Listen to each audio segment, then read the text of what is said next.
When you hear the phrase ancient rituals, you probably imagine crumbling temples, flickering torches, and ceremonies lost to time. You might even think that was thousands of years ago. Humanity's moved on. But what if I told you that some of those practices never actually disappeared? That the same thinking, the same logic, the same spirit is alive right now. Not in the shadows of ancient ruins, but in modern cities, corporate offices, and even places we call centers of progress. Over the next 20 minutes, I'm going to connect the dots from the stone altars of the past to the polished boardrooms and institutional systems of today. And by the end, you'll see something that once you notice, you can't unsee. Because the real story isn't about history, it's about how history is still happening right under our noses. Before we dive into the stories and examples, we need to understand a simple but powerful idea, something I'm going to call sacrificial logic. It's this: the belief that you can give up or end one life or even a group of lives to get something you think is greater in return. In the ancient world, that often meant offering a person in a ritual ceremony to keep the gods happy, bring rain, or win war. It was seen as an exchange. We give this and we get that. Now here's the twist. The same thinking still drives some decisions today. Only now the language has changed. It's dressed up with phrases like "for the greater good," "necessary losses," or "inevitable trade-offs." And this is why you will hear me say again and again, the practice may have changed shape, but the reasoning behind it hasn't gone anywhere. So, in a few minutes, we're going to step into the temple of the Aztecs, walk through the street of ancient Carthage, and stand in the public squares of Rome, so you can see how this logic worked back then, before we follow its trail into the modern age. Let's rewind to a world before Christ, a world where the idea of giving up a life to secure something bigger wasn't just accepted, it was celebrated. Picture this: you're standing in the heart of Tenochtitlan, the capital of the Aztec Empire. The Templar Mayor rises before you, a massive stone pyramid. Crowd fills the square. At the top, a ceremony is underway. Archaeologists tell us these weren't rare events. They've uncovered skull towers. Yes, literal walls built from human skulls. Part of the city's display of devotion to their gods. The belief, without these offerings, the sun might not rise, the rains might not come, and the world could fall into chaos. Now, cross the ocean to ancient Carthage, in what's now Tunisia. Here, Greek and Roman writers described a place called the Tophet, an open-air site where the remains of infants were found in urns. The inscription tells of offerings made to deities like Baal Hammon and Tanit, especially in times of crisis. Whether you believe every detail of the ancient accounts or not, the archaeological evidence makes one thing clear. This was a culture where ending the life of the most vulnerable was thought to secure the future of the community. And there's the Greco-Roman world. Human offerings were less common, but not unheard of.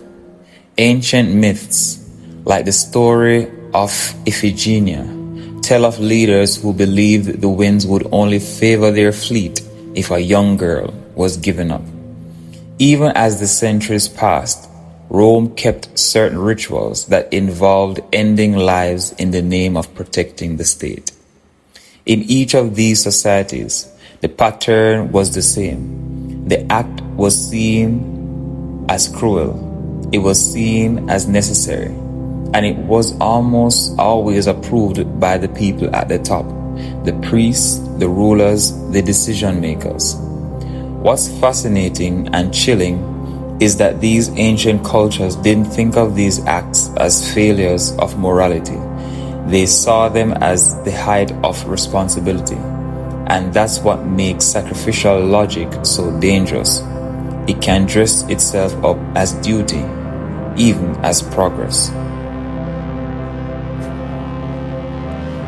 While these ancient cultures normalized what we've been calling sacrificial logic, the Bible enters the scene with a completely different voice, and it's not a quiet one.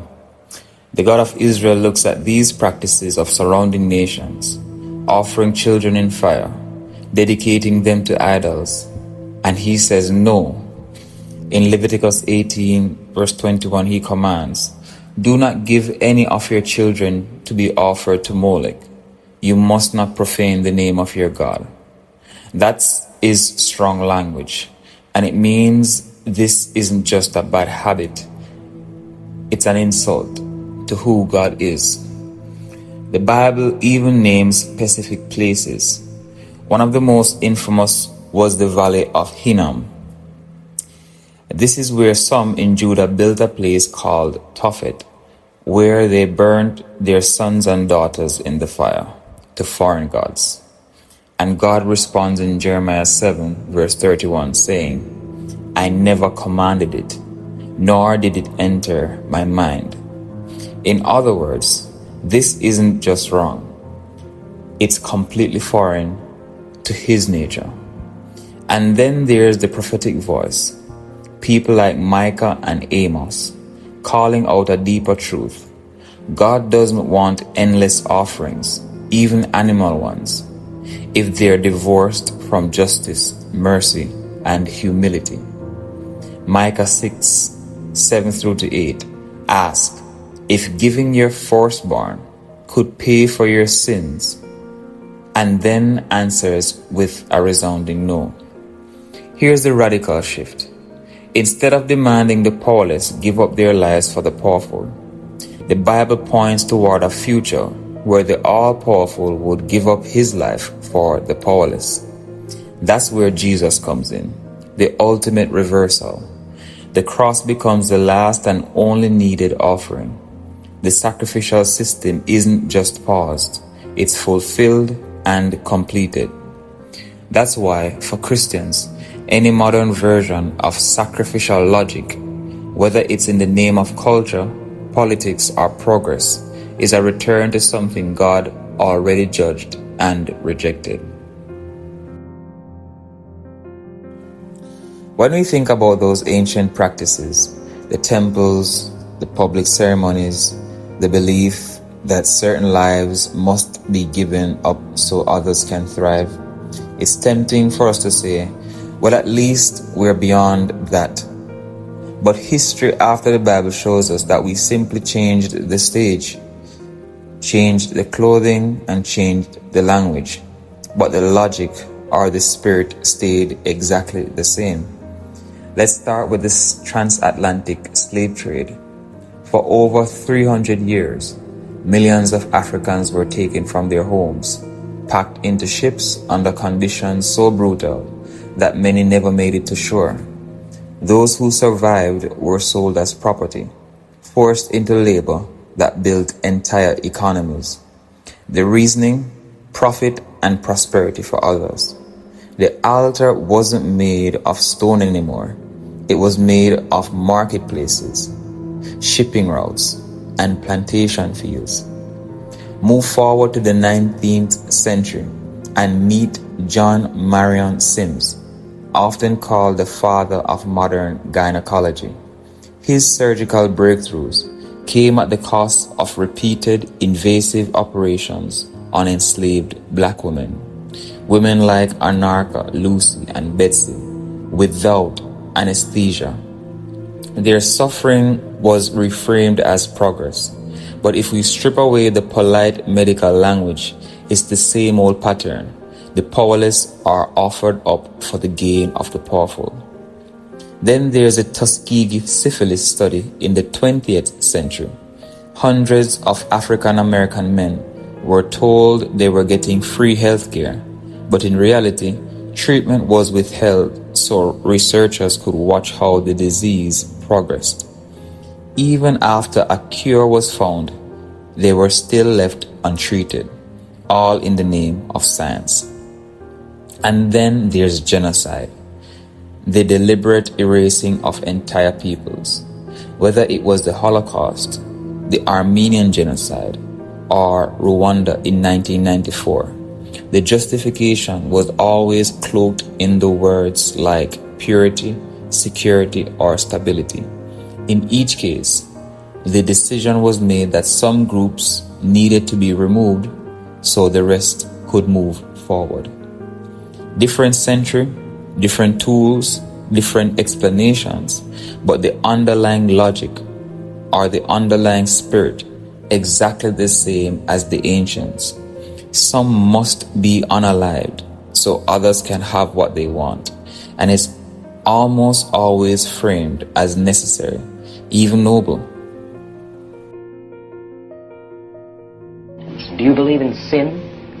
When I say believe, I don't mean to believe in committing sin. Do you believe there is such a thing as sin? Well, I think the greatest sin in the world is bringing children into the world that have disease from their parents, that have no chance in the world to be a human being, practically.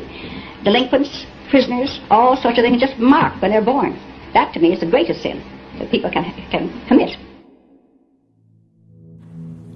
There's one modern practice that mirrors the structure of ancient sacrifice more closely than most people ever realize. It's not done on a stone altar. It's done in clean, well-lit rooms, and instead of being called a ritual, it's called a procedure. I'm talking about what's often referred to as terminating a pregnancy. In public debates, it's framed in terms like choice, rights, and sometimes medical necessity. But if we look past the labels, the core structure is hauntingly familiar. A smaller, more vulnerable life is ended so that a stronger, more established life can continue without disruption. The reasons people give are varied. Some are deeply personal: financial instability, lack of support, fear of how life will change, the desire to pursue education or a career. In other cases, the pressure comes from outside, from partners, families, even societal expectations. But in the end, the pattern echoes the old one. One life is exchanged for the perceived benefit of another. Now, this is a deeply sensitive topic, and I want to be clear. There are situations that involve real danger to the mother's health, or pregnancies resulting from violence. Those are painful, complex, and deserve compassion, not cold slogans. But even in these hardest cases, we have to ask, are we solving one tragedy by creating another? In the ancient world, people offered up lives to secure a better harvest, a safer city, or favor from the gods. Today, the reasons have changed, but the logic often remains, ending the life of one so another can have what they believe they need. From a Christian perspective, this isn't just about a procedure. It's about a worldview. It's about whether life is a gift we receive or a resource we control. And the Bible's answer is clear. Life belongs to God, and the only greater good that required a life to be given was already accomplished once for all on the cross. This way of thinking, that some lives can be given up so others can get ahead, doesn't stop with that one issue. It shows up in other very real ways today. Think about human trafficking.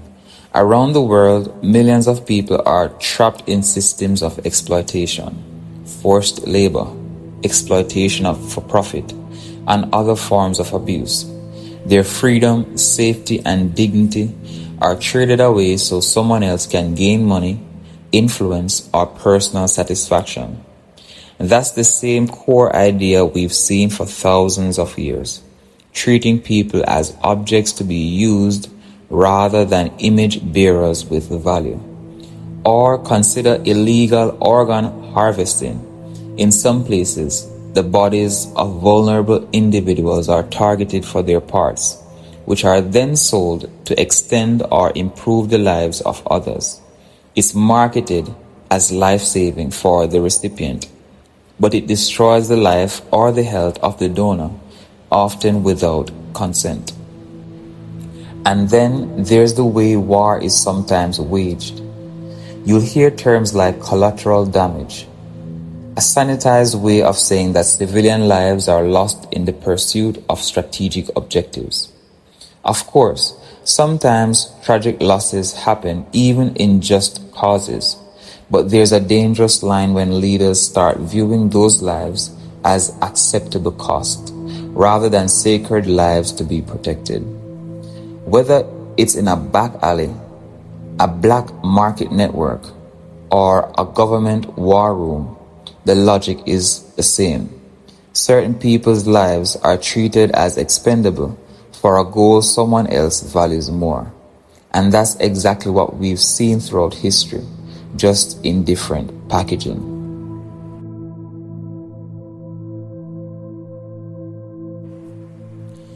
Here's the pattern we've seen. In the ancient world, in the pages of history, and in headlines today, the powerless are given up so the powerful can keep what they have or get what they want. That's sacrificial logic, and left unchecked, it just keeps reinventing itself. But the message of the Bible flips that logic upside down. Instead of the weak being given up for the strong one, Jesus, gave himself for the weak. On the cross, he became the final offering. Hebrews 10 says, his sacrifice was once for all. No more altars, no more victims, no more logic that says someone else has to pay so I can live. That means every system, every practice, every justification that says some lives don't matter as much is not just morally wrong, it's out of step with reality as God defines it. The price has already been paid. So here's my challenge to you. Start looking for this pattern in the world around you. Listen for it in the way people talk about necessary losses or greater good. Ask yourself, who's paying the price? And is that price theirs to pay? And if you're a follower of Jesus, you have a calling to speak up for the vulnerable, to step into the gap for those being treated as expendable, and to point to the one who already gave himself so no one else ever had to. The altars of the past may be gone, but the mindset is still here. And now that you see it, you can be part of challenging it, and not just resisting the system, but by living in the light of the one sacrifice that set us all free.